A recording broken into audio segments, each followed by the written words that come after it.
Welcome to the Hugo 4-leg frame assembly instructions. When you open the cartons, you will find the shell and either the metal or timber frame with the appropriate hardware. For the timber frame, you will need 4 75mm long hex head screws, 4 washers, thread lock and an impact drill.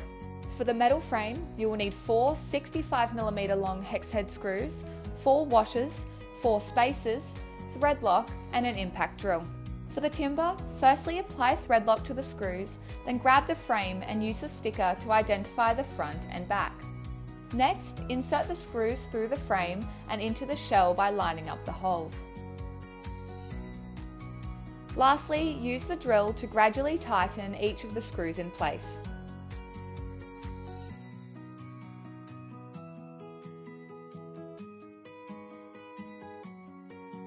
For the metal frame, again, apply thread lock to the screws, then grab the frame and use the sticker to identify the front and back.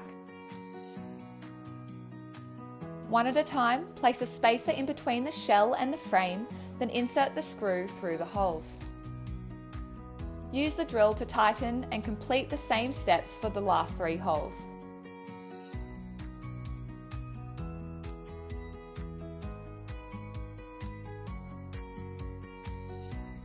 The Hugo is compatible with most standard Aubrey chair frames. It is available in Pele Tan and Sage, along with Gravity Slate and unupholstered. The shell is unique to our other ranges and promotes more of a lounge type feel with its wider seat and full wrap back. Perfect for your waiting room, lounge or casual dining applications.